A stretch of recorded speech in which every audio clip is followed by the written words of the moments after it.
Well, hello, welcome to the 12 Parishes of Christmas. I'm Deacon Sally Wheaton, and today I'm in the parish of St. Peter, where I work with two Methodist churches.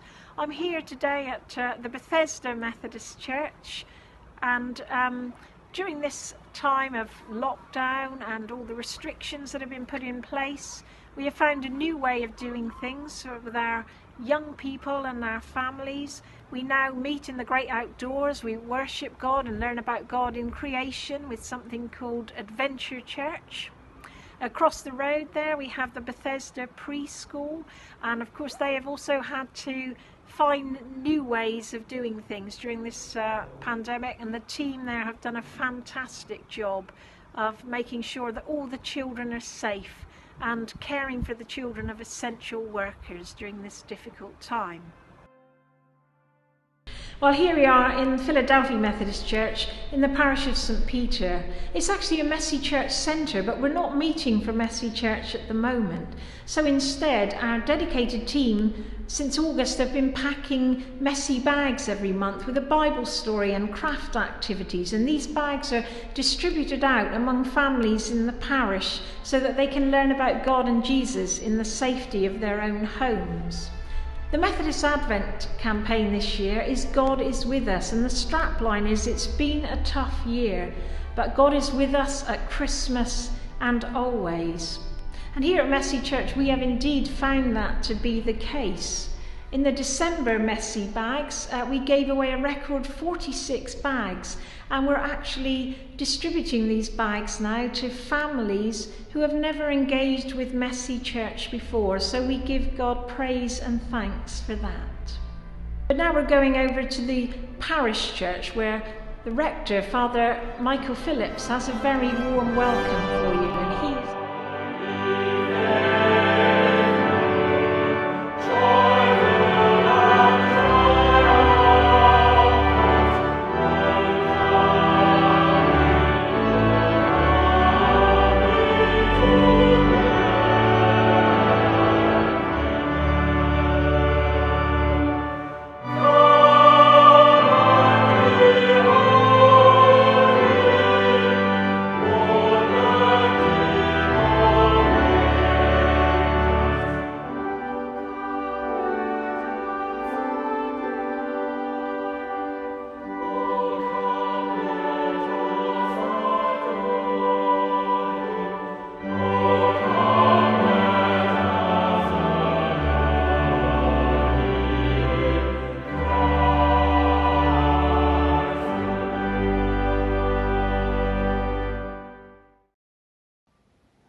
Well, a very warm welcome to St. Peter's Parish Church here on the island of Jersey.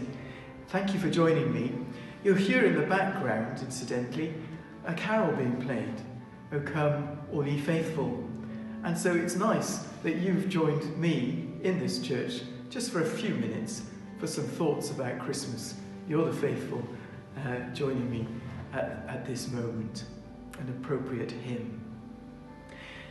Just now we had a hailstorm and it really was horrific, and it's very gloomy and dark outside, but coming into this beautifully lit church and the view of the sanctuary here in church, it's all lovely and bright with warm candles in the background.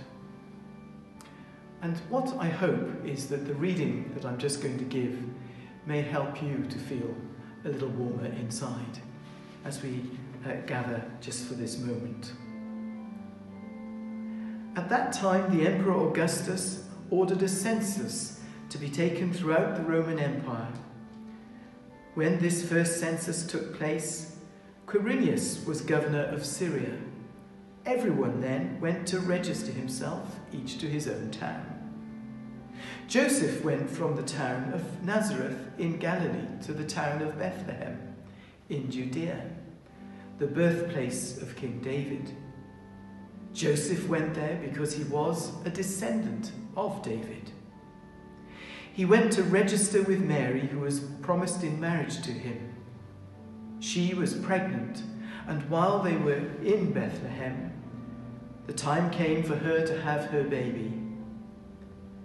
she gave birth to her first son, wrapped him in strips of cloth, and laid him in a manger, because there was no room for them to stay in the inn. All of you will be familiar with that story.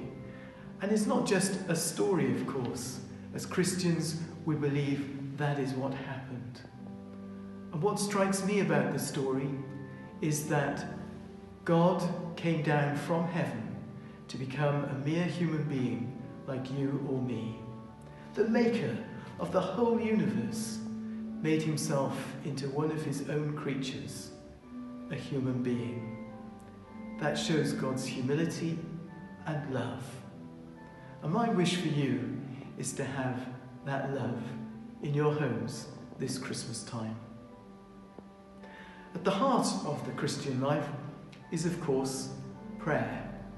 And so I'm going to close my part of this recording by saying a prayer at the shrine of Mary holding the baby Jesus. Well, I've moved to a different part of the church now, and you can see we have a shrine to Our Lady holding the baby Jesus. This statue was made especially for this church. So it's lovely to use this, and indeed it's used all the time by the congregation. I'm just going to light a candle, and what I want you to do at home is to offer your own prayer to God when you see the candle alight. And the idea is that as the candle will burn for about 3 hours, after we all go, the prayer will still be going up to heaven, from you and from me to God in heaven. A Merry Christmas to you.